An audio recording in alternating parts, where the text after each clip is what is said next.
హైరో this condition before day ఈ విధంగా colour అనేది చేంజ్ అవుతూ వచ్చింది అనమాట. Again take out 10 ml of the solution. Okay, మనం చేసింది ఇక్కడ మళ్ళీ కంటిన్యూషన్ చెప్తున్నారు. First of all 10 ml solution కలిపాం కదా ఫస్ట్ బీకర్లో. Again take out 10 ml of the solution and add to another beaker 90 ml of clear water. Carry out this process 4 to 5 times as shown in figure 8 and observe the changes in intensities of colors of the solution. Okay, ఈ విధంగా 10 ml కలిపిన తర్వాత next week 10 ml కలుపుతూ ఉంటే ఈ 4 to 5 times మనం చేసినప్పుడు ఇక్కడ ఏం చేంజ్ గమనించారు? ఫస్ట్ 90 ml బీకర్లో కన్నా లాస్ట్ ఉన్న బీకర్లో కలర్ అనేది థిక్గా రావడం అనేది మనం గమనించాం. ఈ the water in the last beaker teal colour.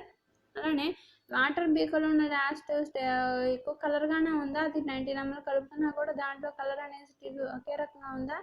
Yes, ఒకే రకంగా ఉంది. ఒకే రకంగా ఉందా?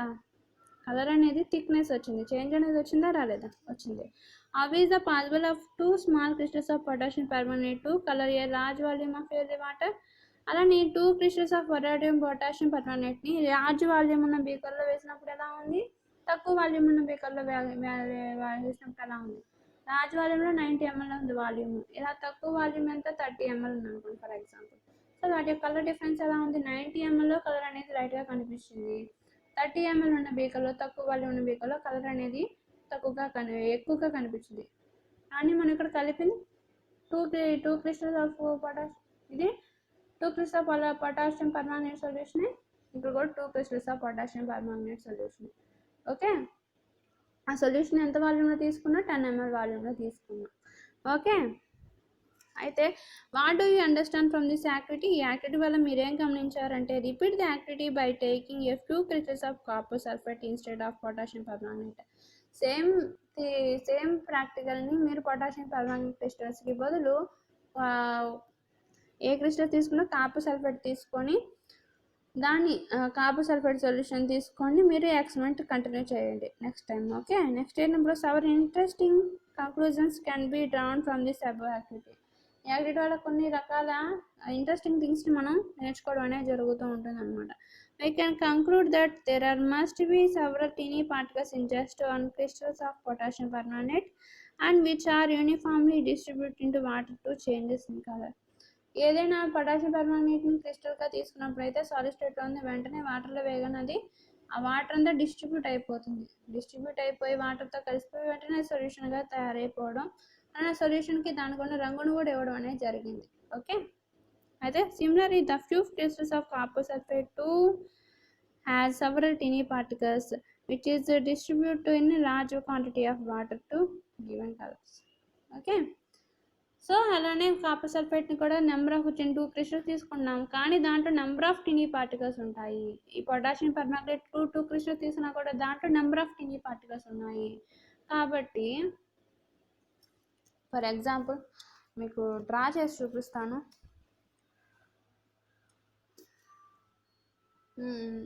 Okay, wait.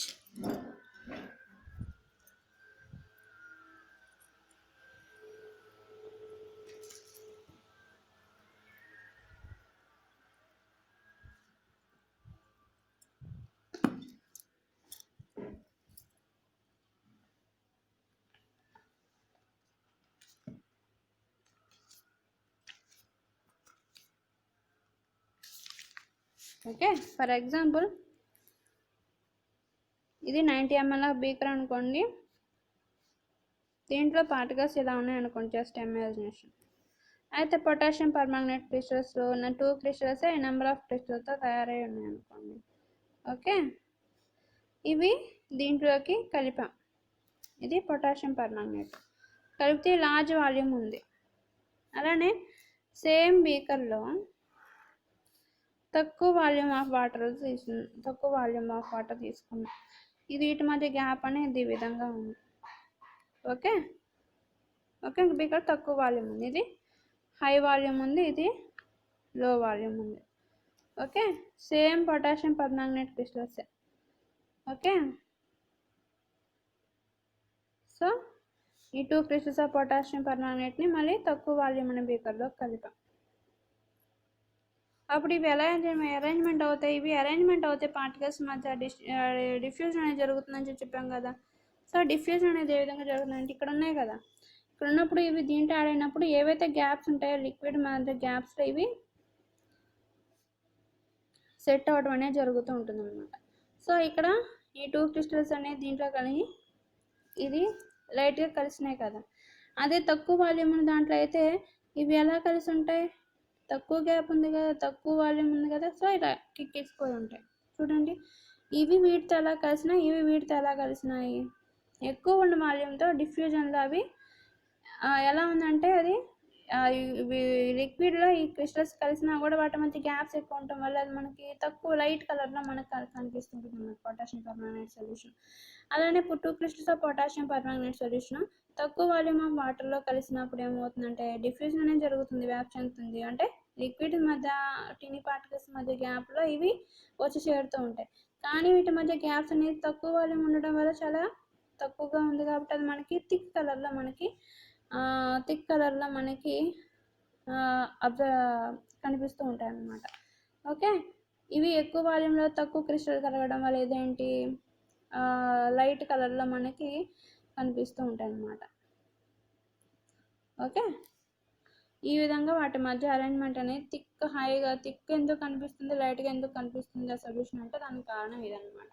ఓకే, ఈ విధంగా కాపర్ సల్ఫేట్ క్రిస్టల్స్ వేసినా కూడా లార్జ్ వాల్యూమ్లో 2 పాటుగా లార్జ్ వాల్యూమ్ ఆఫ్ లిక్విడ్లో 2 crystals of copper sulphate solution వేసినప్పుడు అది తక్కువ లైట్ కలర్తో కనిపిస్తూ ఉంటుంది. అలానే మనకి తక్కువ వాల్యూమ్లో అది కలిపినప్పుడు అది థిక్ కలర్లో మనకు కనిపిస్తుంటుంది అనమాట. So we can conclude that there must be the several tiny particles in just one crystals of potassium permanganate which are uniformly distributed in water to changes its color.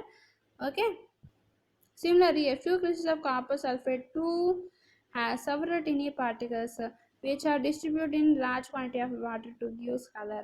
అలానే కాపర్ సల్ఫేట్ నుంచి కూడా అది వాటర్తో కలిసినప్పుడు అది కూడా కలర్ని change చేస్తూ కలర్ కనిపిస్తూ ఉంటుంది అనమాట. So both solids and liquids are including water are made up of tiny particles. దీన్ని బట్టి ఒక క్రిస్టల్ లిక్విడ్లో కలిసిందంటే దీంట్లో ఆల్రెడీ టీనీ పార్టికల్స్ ఉండబట్టే కదా ఈ టీనీ పార్టికల్స్ మధ్యలో అది వచ్చి చేరి ఇమిడిగా ఉంది, అంటే ఇది వచ్చి చేరి కలిసిపోయింది, కంబైండ్ అయింది. అలానే ఇదే టీనీ పార్టికల్స్ కాకుండా వేరే పదార్థం తయారయ్యి ఉంటే ఇది దీంట్లో కలిసిపోయి కరిగిపోలేవు కదా. కాబట్టి దీన్ని బట్టి ఏం చెప్పచ్చు, సాలిడ్స్ లిక్విడ్స్ రెండు టీనీ పార్టికల్స్తోనే తయారవుతున్నాయని చెప్పి మనం చెప్పచ్చు. ఎందుకంటే అవి కలిసిపోయి ఉండడం వల్ల కలిసిపోతున్నాయి కాబట్టి రెండు ఒకే పదార్థం తయారైనాయి, అవేంటో టీనీ పార్టికల్స్ అని చెప్పి మనం చెప్పచ్చు అనమాట. Okay, so both solids and liquids are made up of very tiny particles. How do the particles of the solids distribute in the liquids? ఏ విధంగా సాలిడ్స్ లిక్విడ్లోకి డిస్ట్రిబ్యూట్ అవుతున్నాయంటే ఇలా 2 crystals of potassium permanganate అనమాట. ఇది 1 and 2. సో ఇవి solid రూపంలో ఉన్నాయి. అవి లిక్విడ్లోకి ఏ విధంగా డిఫ్యూజ్ అవుతున్నాయి, డిస్ట్రిబ్యూట్ అవుతుంది అంటే వాటి మధ్య గ్యాప్స్ అయితే ఉంటాయి కదా, లిక్విడ్లో అణువులు మరి టీనీ పార్టికల్స్ మధ్య గ్యాప్లో వచ్చి చేరుతున్నప్పుడు అక్కడ వచ్చి చేరుతున్నాయి అనమాట. సో దానివల్ల అది లిక్విడ్లో సాలిడ్ అనేది కలిసిపోవడం జరుగుతూ ఉంటుంది. ఓకే, ఈ విధంగా దాని మధ్య డిస్ట్రిబ్యూషన్ అనేది జరుగుతూ ఉంటుంది అనమాట. మన ఇంట్లో ఉన్నాం అనుకోండి, ఒక్క రూమ్ పోర్షన్ ఖాళీగా ఉందనుకో, మనం ఏం చేస్తాము, బయట ఎవరికైనా అద్దెకు వచ్చిన వాళ్ళకి రెంట్కి ఇస్తాం కదా. సో దానివల్ల వాళ్ళు కంబైన్డ్గా ఉండడం అనేది జరుగుతూ ఉంటుంది. సో ఈ విధంగానే వీటి మధ్య ఎయిర్ గ్యాప్స్ ఉండటం వల్ల ఆ గ్యాప్స్లో వచ్చిన సాలిడ్ని పార్టికల్స్ని వచ్చి చేర్చుకుంటాయి కాబట్టి అవి రెండు కలిసి ఉంటూ ఉంటాయి అన్నమాట. సో ఆ విధంగా వాటి మధ్య డిస్ట్రిబ్యూషన్ జరుగుతుంది అనమాట. Okay, next let us find activity 8. Activity 8లో ఏం కనుక్కుంటున్నాము అంటే there exist space between particles. The space between particles అవి వచ్చి అణువులు వచ్చి చేరుతాయా? ఎస్, చేరుతాయి. ఫర్ ఎగ్జాంపుల్ వాటర్ తీసుకున్న వాటర్లో సాల్ట్ వేసి కలిపి బాగా స్టిచ్ చేసినప్పుడు ఆ సాల్ట్ అనేది వాటర్లో కలిసిపోతుంది. అంటే లిక్విడ్ ఉన్న పార్టికల్స్ ఏవైతే ఉన్నాయి వాటి మధ్య గ్యాప్స్లో ఈ సాలిడ్ పార్టికల్స్ని వచ్చి చేర్చుకుంటున్నాయి కాబట్టి అక్కడ డిస్ట్రిబ్యూషన్ జరుగుతుంది. ఒకదానితో కలిసిపోయేసి ఉంటున్నాయి కాబట్టి అవి కరిగిపోయి ఒకే పదార్థంగా 2 పదార్థాలైనా అది ఒకే పదార్థంగా కనిపిస్తున్నాయి అనమాట. సో ఈ విధంగా పార్టికల్స్ మధ్య స్పేస్లో ఎగ్జిస్టెన్స్ అనేది జరుగుతూ ఉంటుంది. Okay, so gradually beaker is filled with some water and make the water level. ఒక వాటర్ లెవెల్ వరకు బీకర్లో వాటర్ నింపి add some salt or stir this thoroughly on glass rod. Observe if there is any changes in the water level, add the more salt and stir it again. అలానే salt add చేసినప్పుడు తిప్పిన ఏమవుతుంది, అది salt అనేది ఆ వాటర్లో కలిసిపోవటం మనం చూస్తూ ఉంటాం, కరిగిపోయి. అలానే observe the changes in the level of water. అక్కడ ఏం గమనించాము, does the level of water change. ఆ సాల్ట్ కలిసినప్పుడు వాటర్ లెవెల్ ఏమైనా చేంజ్ వచ్చిందా? రాదు. ఇంతకుముందు ఎంత 100 ml బీకర్ అయితే ఇప్పుడు కూడా అంతే 100 ml బీకర్ ఉంటుంది. వాటర్ యొక్క లెవెల్లో మాత్రం ఏమి చేంజ్ రాలేదు. ఎందుకు రాలేదు? ఇక్కడ మనకి సపోజ్ ఇదే బీకర్ అనుకోండి. ఓకే, బీకర్లో టీనీ పార్టికల్స్ ఇలా ఉన్నాయి అనుకోండి. ఇప్పుడు వాటర్ వచ్చింది, సాల్ట్ వచ్చింది. సాల్ట్కి నెంబర్ ఆఫ్ క్రిస్టల్స్ ఉంటాయి, చిన్న చిన్న క్రిస్టల్స్. ఓకే, సో ఈ క్రిస్టల్స్ అని ఏమైంది, సాల్ట్ అనేది వచ్చి వాటర్లో యాడ్ చేసినప్పుడు ఈ టీనీ పార్టికల్స్ అనేవి వీటి గ్యాప్స్లో వచ్చి అరేంజ్మెంట్ అవుతూ ఉంటాయి అన్నమాట. ఓకే, అంతేగాని దీని మీద ఉందనుకోండి, టౌన్ అనుకోండి, లిక్విడ్స్లో మా టీనీ పార్టికల్స్ ఇలా ఉంటే ఇటు వచ్చి ఉంటే ఈ టీనీ పార్టికల్స్ మీద దీని మీద ఇట్ట పేరుకుపోవు, వాటితో ఇది ఇట్లా ఉండవు, కలిసిపోయి ఉంటాయి. కాబట్టి ఇది రైట్. సో దీనివల్ల మనకి సాల్ట్ యాడ్ చేసినా కానీ అణువుల మధ్య వాటర్ లెవెల్ అనేది ఏ విధంగానూ చేంజ్ అనేది రాలేదు. వాటర్ లెవెల్ ఎప్పుడు ఒకే రకంగా ఉంటాయి. ఎందుకంటే లిక్విడ్ పార్టికల్స్ అనేది సాలిడ్ పార్టికల్ అయిన సాల్ట్స్ని అవి వాటి మధ్యలో చేర్చుకున్నాయి అనమాట. ఆ విధంగా అవి వాటర్లో కరిగించిపోయి కలిసిమెలిసి ఉన్నాయి అనమాట. ఓకే, కలిసిపోయి ఉన్నాయి. Next where did the salt go. Salt ఏమైంది, ఈ గ్యాస్ మధ్యలోకి వెళ్ళింది. Okay, can you see it in the water. ఆ సాల్ట్ని దాంట్లో వెళ్ళిన తర్వాత మనం చూడగలుగుతామా? చూడలేము, ఎందుకంటే అది వాటర్తో చేరి వాటర్తో కలిసిపోయింది అనమాట. So from the above activity 7 and 8 we can conclude that 7 and 8లో మనం ఏం చెప్పచ్చు? యాక్టివిటీ ఉన్నారు కదా, చెప్పండి. ప్రతి మ్యాటర్కి టీనీ పార్టికల్స్ తయారవుతుంటుంది. టీనీ పార్టికల్స్ ఉన్న సాలిడ్ మెటీరియల్ అయినా అవి వెంటనే లిక్విడ్ పార్టికల్స్తో కలుస్తాయి. ఎందుకంటే ఆ లిక్విడ్ పార్టికల్స్ ఉన్న ఎయిర్ గ్యాప్స్ ఏవైతే ఉన్నాయో అవి మనకి సాలిడ్ పార్టికల్స్ వచ్చి చేర్చుకోవడం వల్ల అవి ఆ ప్లేస్లోకి వచ్చి చేరి వాటితో కంబైండ్ అయిపోతాయి అన్నమాట. So from 7 and 8 activity we can conclude that liquid particles have some space between them. Liquid particles వాటి యొక్క పార్టికల్స్ మధ్యలో కొంచెం గ్యాప్ అనేది ఉంటుంది. So and the solid particles enter in the space between the liquid particles and dissolve solids in the liquid. లేకపోతే solid particles ఏవైతే ఉందో, potassium crystal కావచ్చు, కాపర్ సల్ఫేట్ క్రిస్టల్స్ అవ్వచ్చు, సాల్ట్ అవ్వచ్చు, ఈ క్రిస్టల్స్ సాలిడ్ స్టేట్లో ఉన్నవి ఏమవుతుందంటే ఆ లిక్విడ్ పార్టికల్స్ మధ్యలోకి ఎంటర్ అయ్యి అవి లిక్విడ్ పార్టికల్స్ మధ్యలో సెటిల్ అయ్యి వాటిలో కరిగిపోతాయి అనమాట, డిజాల్వ్ అవుతాయి. సో ఆ విధంగా సాలిడ్ అనేది మనకి లిక్విడ్గా కనిపిస్తూ ఉంటుంది. సో నెక్స్ట్ లిక్విడ్గా మారుతుంది అనమాట. So record this sense and stick activity. Do you agree that gas is also made up of particles and have some large space between them. ఈ సాలిడ్ నుంచి లిక్విడ్గా కన్వర్ట్ అవ్వడం సరే, మన గ్యాసెస్గా ఎలా కన్వర్ట్ అవుతాయి అనుకుంటేసరికి వెంటనే మనకి స్టిక్ యాక్సిడెంట్ గుర్తొస్తుంది. అగరబత్తిని వెలిగించి మన రూమ్లో కార్నర్లో ఉండి నెక్స్ట్ కార్నర్లో ఉన్న పర్సన్ని స్మెల్ వస్తుందో లేదో చెప్పమన్నాం కదా సేమ్ టైంలో. సో ఆ విధంగా గ్యాసెస్ కూడా ఒక చోట నుంచి ఇంకో చోట డిఫ్యూజ్ అయినాయి అంటే అర్థం ఏంటి, వ్యాప్తి అయినాయి అంటే వాటిలో నెంబర్ ఆఫ్ టీనీ పార్టికల్స్ ఉండబట్టే కదా అందులో స్ప్రెడ్ అయినాయి. సో ఆ విధంగా గ్యాసెస్లో కూడా నెంబర్ ఆఫ్ టీనీ పార్టికల్స్తో తయారై ఉంటుంది. కాబట్టి దాని మీద గ్యాస్ అనేది తొందరగా ఫాస్ట్గా డిఫ్యూజ్ అవ్వడానికి కారణం ఏంటంటే వాటి మీద ఎయిర్ గ్యాప్స్ అనేది చాలా తక్కువగా ఉండడం వల్ల ఫాస్ట్గా ట్రావెల్ అవడానికి కారణం అనమాట. సో గ్యాసెస్లో ఎయిర్ గ్యాప్స్ అనేది చాలా, టీనీ పార్టికల్స్ మధ్య గ్యాప్ అనేది చాలా ఎక్కువగా ఉంటుందని చెప్పి మనం చెప్పగలం. Okay, so gas also made up of particles. This have large space between them when compared to the liquids and solids. Okay, next one is particles of matter attracts each other. ఈ particles of matter ఏవైతే ఉందో అవి attraction అనేది జరుగుతూ ఉంటుంది ఒకదాంతో ఒకటి. Okay, దాని activity అనేది మనం ఏం చేయాలి, observe the force of attraction between the particles of matter. Particles of matter force of attraction ఏ విధంగా ఉంటుంది. ఫర్ ఎగ్జాంపుల్ వాటర్ ఉందనుకోండి, ట్యాప్ని తిప్పామనుకోండి, ఒక డ్రాప్ పడి వెంటనే మళ్ళీ ఇంకో డ్రాప్ పడడానికి చాలా టైం తీసుకుంటుందా? తీసుకోదు. ఏదో ఒక సన్నగా దార వస్తుంది అనుకోండి ట్యాప్ వాటర్. ఓకే, ట్యాప్లో నీరే సన్నటి దారలాగా వస్తున్నాయి అంటే ఒక చేతితో అడ్డం పెట్టి ఒక దారని ఆపేమనుకోండి, వెంటనే పక్క నుంచి ఇంకో దార పడకుండా ఉంటుందా? వెంటనే లేకపోతే ఒక డ్రాప్ పడిపోయి ఆగిపోతుందా? అలా పడదు. వెంటనే దారిని ఇది ఒకదాని తర్వాత వెంటనే చిన్న చిన్న పార్టికల్స్ వెంటనే కంటిన్యూస్గా ఫ్లో అవుతూ ఉంటుంది అన్నమాట ట్యాప్ ఆన్ చేస్తే. కాబట్టి ఫోర్స్ ఆఫ్ అట్రాక్షన్ వాటర్లో ఉండే మన పార్టికల్స్ మధ్య ఫోర్స్ ఆఫ్ అట్రాక్షన్ అనేది చాలా ఎక్కువ, ఒకదాంతో ఒకటి వస్తూనే ఉంటాయి అన్నమాట. ఓకే, సో పార్టికల్స్లో ఫోర్స్ ఆఫ్ అట్రాక్షన్ బేస్ చేసుకోవడం మన సాలిడ్స్ అని లిక్విడ్స్ అని గ్యాస్ అని చెప్పి మనం డిఫైన్ చేయొచ్చు. ఓకే, ఇది కూడా ఒక ప్రాపర్టీ అనమాట. So observing the force of attraction between the particles of a matter. Particles of matter ఏ విధంగా ఫోర్స్ ఆఫ్ అట్రాక్షన్ ఉంటుందో మనం ఇప్పుడు చెప్పాలి. Okay, open the water tap and allow the water to reach the ground and try to break the stream of water with your finger. Okay, వాటర్ని తీసుకొని ఒక బీకర్లో వాటర్ని ఫిల్అప్ చేసి అదే మనకి దాంట్లో ఆవిరి బయటికి పోకుండా దానికి క్యాప్ని క్లోజ్ చేసేసి మీరు ఆ వాటర్ కనుక వచ్చినట్లయితే ఏమవుతుంది, దాంట్లో నుంచి వాటర్ అనేది కంటిన్యూస్గా కిందకి పడడం అనేది జరుగుతూ ఉంటుంది అనమాట. So can you break the stream permanently or momentary?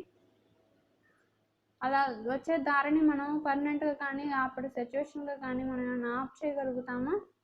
చేయలేం. Are you able to break the stream of the water then anywhere from the tap of Durga? Okay,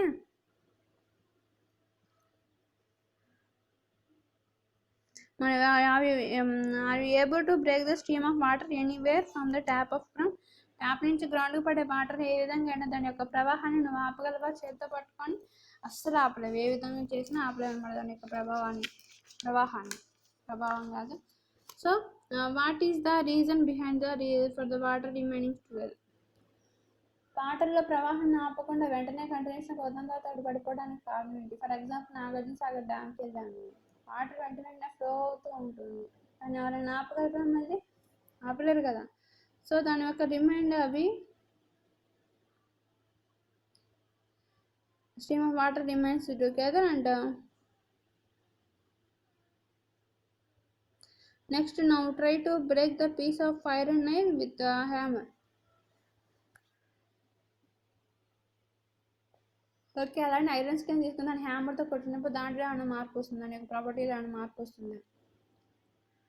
From the above observation we can say that particles of a matter has force of acting between them keeps the particles together.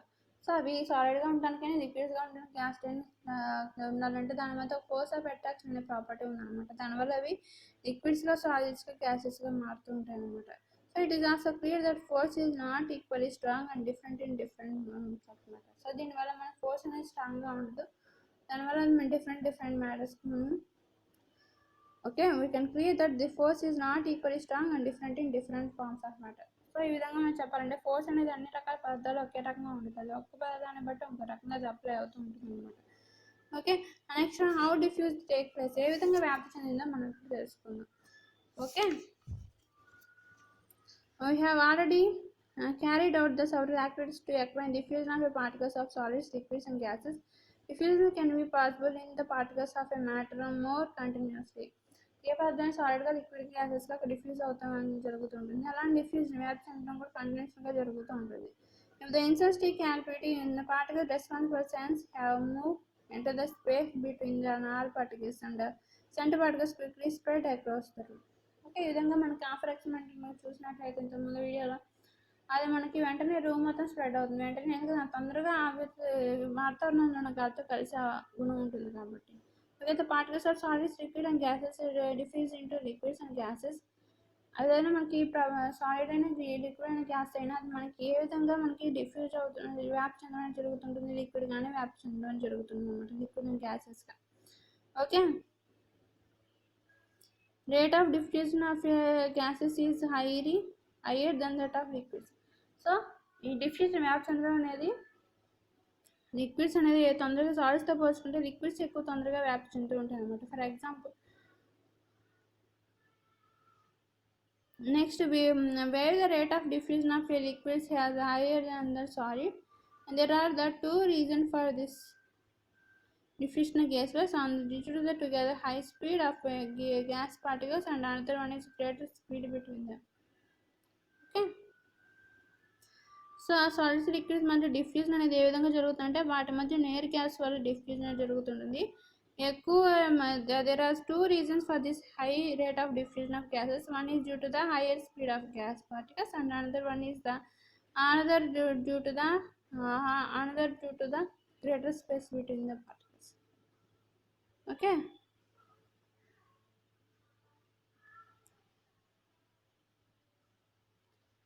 so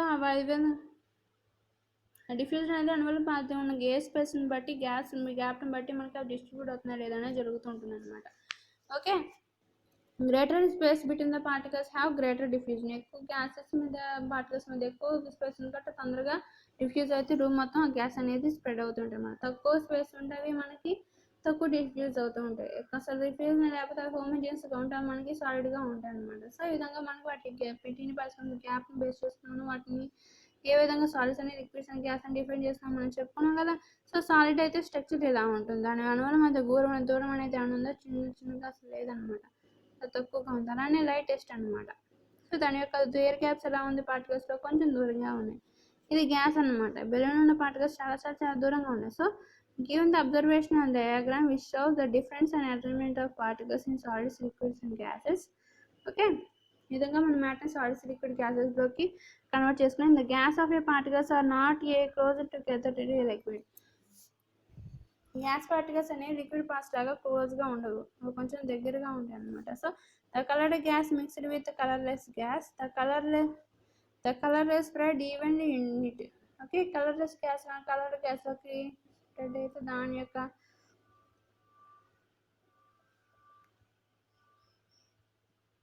దాని వెంటనే okay, what happens the faster the gas of a liquid because the large gap between the particles of gas and forever particles of gas obstructing many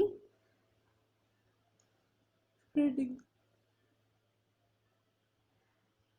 okay, so ఈ విధంగా మనకి gases పార్టికల్స్లో అణువుల దూరం చాలా ఎక్కువగాను, గ్యాసెస్లో ఇంకా ఎక్కువగాను, లిక్విడ్స్లో కొంచెం తక్కువగాను, సాలిడ్స్ అసలు ఉండకపోవడం అలా ఉంటాయి అనమాట. So you can understand about the matter in the states of a matter. You also understand that matter is made up of particles. You are understand that the characteristics of particles are decided to properties of matter, states of the particles. So ఈ విధంగా మనకి ఈ యొక్క particles అనేది ఏ విధంగా ఉంటుంది, దాని యొక్క స్టేట్ ఆఫ్ మ్యాటర్ నుంచి ఏ విధంగా కన్వర్ట్ అవుతుందో తెలుస్తుంది అనమాట. ఓకే, నెక్స్ట్ అలానే యాక్టివిటీ చేసినప్పుడు what type of changes the colour occur inside matter during the changes of state. Change state చేసినప్పుడు వాటి యొక్క బీకర్లో లోపల చేంజ్ ఏంటి, వాటి యొక్క కలర్లో ఏం చేంజ్ వచ్చింది, and how does the changes of A state take place. వాటి యొక్క స్టేట్లో ఏం జరుగుతున్నాయి, తర్వాత సాలిడ్ స్టేట్ లిక్విడ్గా మారింది, లిక్విడ్ గ్యాసెస్గా మారింది అనమాట. And what do happen in the particles of a matter during the change of state? Okay,